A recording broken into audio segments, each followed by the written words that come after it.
মাসিকের 25তম দিন থেকে ভুলেও করবেন না এই 5টি কাজ যদি দ্রুত গর্ভবতী হতে চান। 1. গর্ভনিরোধক পদ্ধতি ব্যবহার করা। যদি আপনি দ্রুত গর্ভবতী হতে চান তবে 25তম দিনেও কোনো ধরনের গর্ভনিরোধক যেমন কন্ডোম, পিল, আইইউডি ইত্যাদি ব্যবহার করা থেকে বিরত থাকুন, কারণ দেরিতে ডিম্বস্ফোটন ঘটলে 25তম দিনেও ডিম্বাণু থাকতে পারে এবং সঠিক সময়ে যৌন মিলন করলে গর্ভধারণ সম্ভব।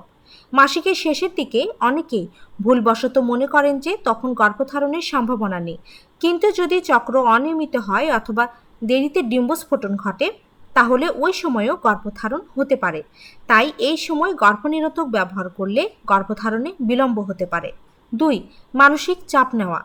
চিকিৎসা বিজ্ঞানে প্রমাণিত যে অতিরিক্ত মানসিক চাপ গোনাডোট্রফিন রিলিজিং হরমোন নিঃসরণ কমিয়ে দেয়, যার ফলে ডিম্বস্ফোটন বিলম্বিত বা বাধাগ্রস্ত হয়।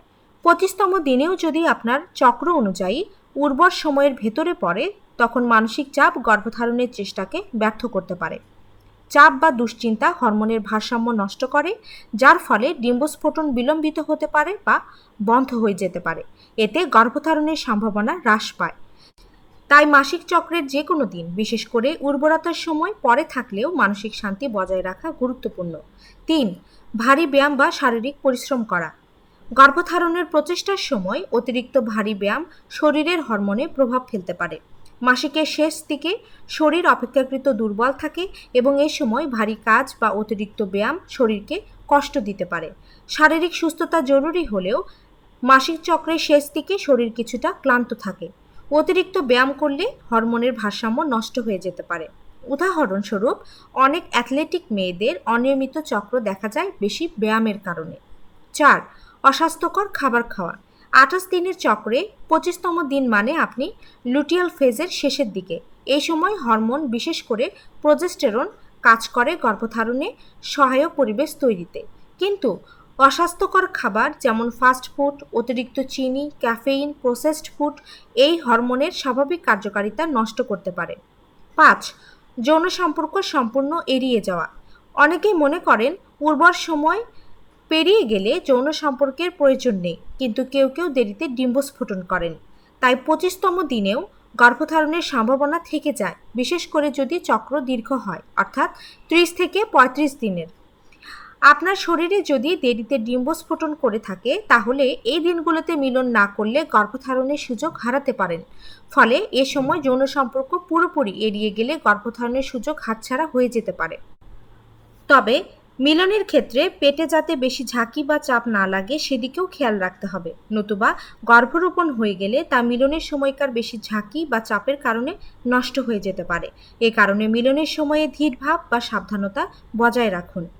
এবার মাসিক চক্র ও উর্বর সময় সম্পর্কে জানব। সাধারণত নারীর মাসিক চক্র গড়ে 28 দিনের হয়, তবে এটি 26 থেকে 35 দিনের মধ্যে পরিবর্তিত হতে পারে। ডিম্বস্ফোটন বা ওভুলেশন সাধারণত চক্রের মাঝামাঝি সময়ে ঘটে, অর্থাৎ 14তম দিনে। কিন্তু যাদের চক্র দীর্ঘ, যেমন 30 থেকে 34 দিন, তাদের ক্ষেত্রে ডিম্বস্ফোটন হতে পারে 16 থেকে 20তম দিনে, এমনকি তারপরেও। এখন প্রশ্ন হচ্ছে, 25তম দিন কি উর্বর সময়ের বাইরে? সাধারণত হ্যাঁ, কিন্তু অনেক নারী দেরিতে ডিম্বাণু নিঃসরণ করেন, যাকে লেট ওভুলেশন বলা হয়। তাই মাসিক চক্রের 25তম দিনও সম্ভাব্য উর্বর সময়ের মধ্যে পড়ে যেতে পারে। গর্ভধারণের সম্ভাবনা বাড়াতে কিছু গুরুত্বপূর্ণ টিপস। 1. বেসেল বডি টেম্পারেচার ও ওভুলেশন কিট ব্যবহার করুন। এই দুটি উপায় ডিম্বস্ফোটন নির্ধারণে সহায়ক। ওভুলেশন কিটের মাধ্যমে আপনি বুঝতে পারবেন আপনি উর্বর অবস্থায় আছেন কিনা। 2. পুষ্টিকর ডায়েট অনুসরণ করুন। খাবারে রাখুন folate, iron, zinc, vitamin C ও ই, শাকসবজি, ফলমূল, বাদাম, ডিম, ওমেগা-3 যুক্ত মাছ। পর্যাপ্ত পানি পান করুন। 3. যৌন সম্পর্কের সময়সীমা ঠিক করুন। ডিম্বস্ফোটনের 4 দিন আগে থেকে ও 2 দিন পর পর্যন্ত যৌন সম্পর্ক রাখলে গর্ভধারণের সম্ভাবনা সবচেয়ে বেশি থাকে। 4. ধূমপান ও অ্যালকোহল পরিহার করুন। এই অভ্যাসগুলো হরমোনের ভারসাম্য নষ্ট করে এবং গর্ভধারণে বিলম্ব ঘটায়। 5. শারীরিক ও মানসিক বিশ্রাম নিন। সঠিক ঘুম ও মানসিক শান্তি গর্ভধারণে বিশেষভাবে সহায়ক। মাসিকের 25তম দিন অনেকের কাছে চক্রের শেষের দিকে মনে হলেও এটা গুরুত্বপূর্ণ দিন হতে পারে, বিশেষ করে যদি আপনার চক্র 30 দিনের বেশি হয় বা অনিয়মিত হয়। তাই এই সময় কিছু ভুল করলে আপনি গর্ভধারণের গুরুত্বপূর্ণ সময় হারিয়ে ফেলতে পারেন। আজকের আলোচনা এ পর্যন্তই। ভালো থাকুক, সুস্থ থাকুক প্রতিটি মা, এই কামনায় আজকের মতো এখানে শেষ করছি। ধন্যবাদ সবাইকে।